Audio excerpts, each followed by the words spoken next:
power to do that. Look at this bitch. What's she doing? Is she actually trying to get to their lane, or is she just up and blocking me? Like, oh, watch, I'll just get in the other lane. Yeah, look at me. Look at me. I see you looking too.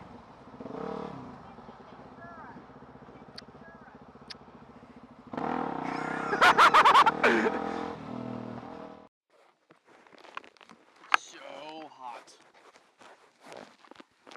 There's those bugs that make that horrible noise. Oh, I think it's like right at 100 right now. Yeah, about 100 degrees. Too damn hot, that's what it is. So I gotta have your water. Gotta have your water. I'm not paid by Camelback, but they can send me a check. But I'm telling you guys, you need to get one of these or even get an off-brand one. See, I'm not paid by them. I don't give a fuck. You gotta have your water, people. Gotta have your water. Because I'm already got like a slight headache. I'm kind of worried, so I just downed a shitload of it. Now it's all in my gut. It's really not the best way to drink it, but you know, if you keep on top of slurping it, you should be fine. Just little slurps every now and then. Go.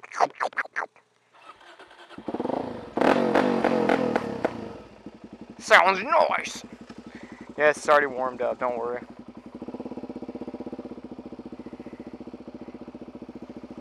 Okay, let's get some air moving across me. This will feel like someone literally turned the AC on with the sweat that's built up on me. This is very mesh material, but this will feel good.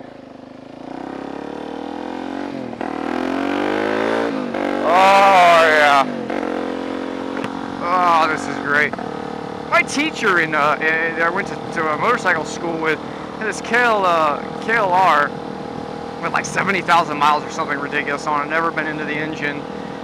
He had his AC, he used to call it, and he'd wear a mesh jacket like I'm wearing, and in the winter he had like a, like one of the big bags that went up here, and then he would put this pack in it that had like water and had a pump you could pump up. It was one of those mist things. You've ever seen those before? You can pump it up and he's got a little clip that mists water onto you. Well, he would keep it right here, and he could hit this little button right here, and it would start missing with water, and every now and then he'd pump the thing up. And he called it his AC. About to fucking make me myself some AC. That was a good idea. But anyways, I wanted to tell you about something that I want to talk about. How's it go? It's like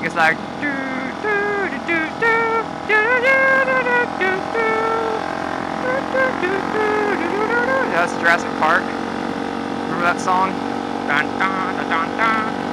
Anyway, I'm not worried about any copyright infringements because they weren't when they stole the idea from me for Jurassic Park 2. Now let me explain, because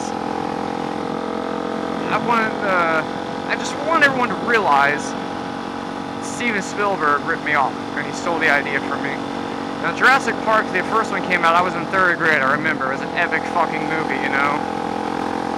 It's like, where were you when Jurassic Park came out? I was in 3rd grade in math class, man. Mrs. Gray. Oh, shit, dude. That movie was tight. Fucking epic movie, right?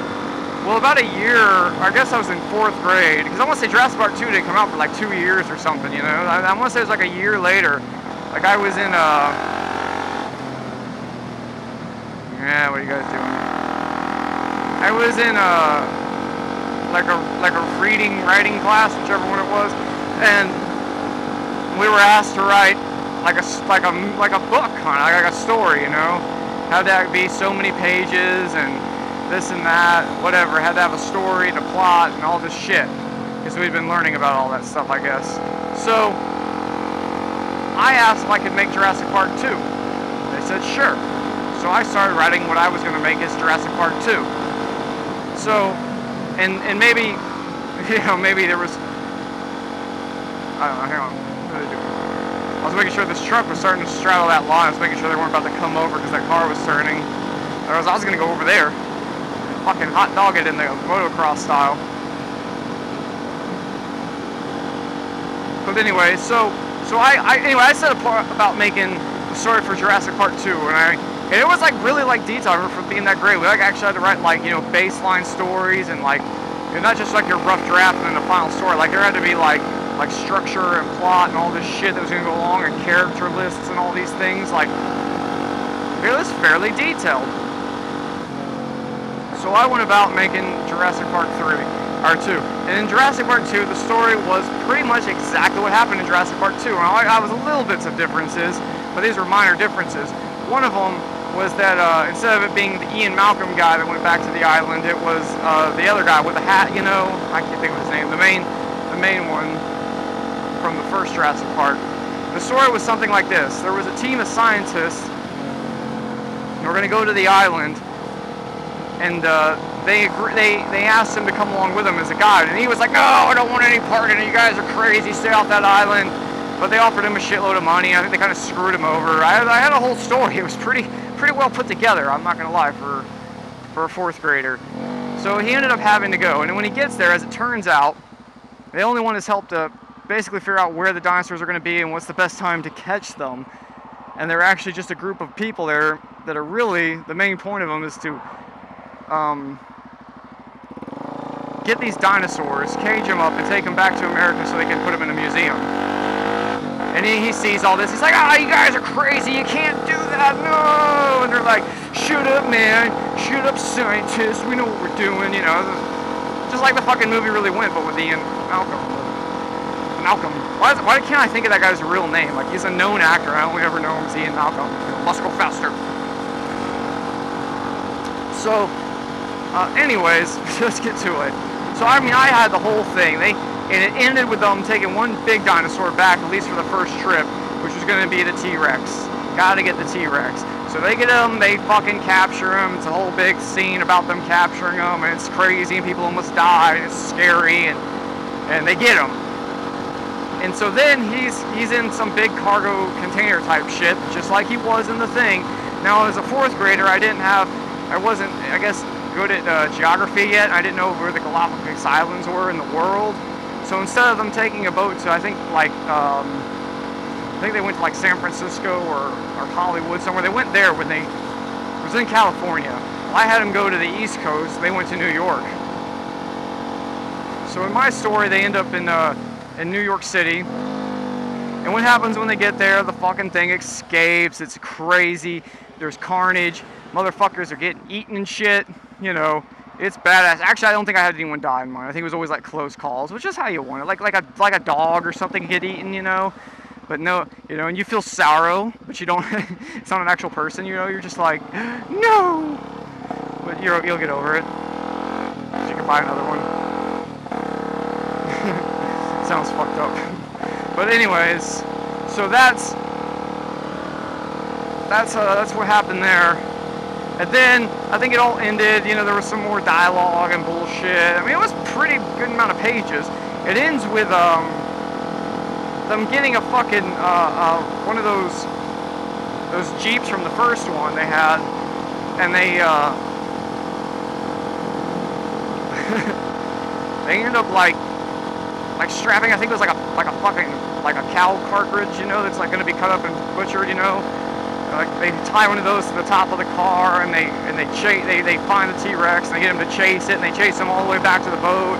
There's some dramatic shit where the main character has to like tranquilize him, and he falls down into the ship, and then they actually take him back home, and they realize what a bad idea it was, and people are arrested who were in the wrong, and you know, that's the end of the movie. And he's like, we must leave this island alone and let nature run its course. Some shit like that I wrote in the end of it. Yeah, it wasn't bad. It was a pretty good fucking book. It was good enough that at the end of this, a bunch of the grades were asked to write different books. They picked like I think 1 or 2 stories from each grade, shoved them into this book, and published that book.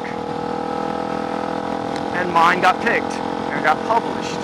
So I'm a published writer. Now, maybe you could argue that I should have been writing Jurassic Park 2 to begin with. There's probably some sort of copyright infringements there to begin with, but no one was really noticing too much because I guess I was just, you know, a 4th grader's book and just some bunch of kids' stories. It's not a big deal. And nobody was going to probably really get all that concerned. Nowadays, you never know. People sue the fuck out of each other, so God knows. But anyway, so it was all fine and dandy until about a year after that, when Jurassic Park 2 came out, and it was the exact same fucking story. Now I'm going, wait a minute. I'm a published author here. I'm afraid that's my story. I don't know how many millions number 2 gross, but all I wanted was one. Just one in $1 million. I don't think that's asking too much. All that they made, they could spare $1 million, give it to me. But they didn't.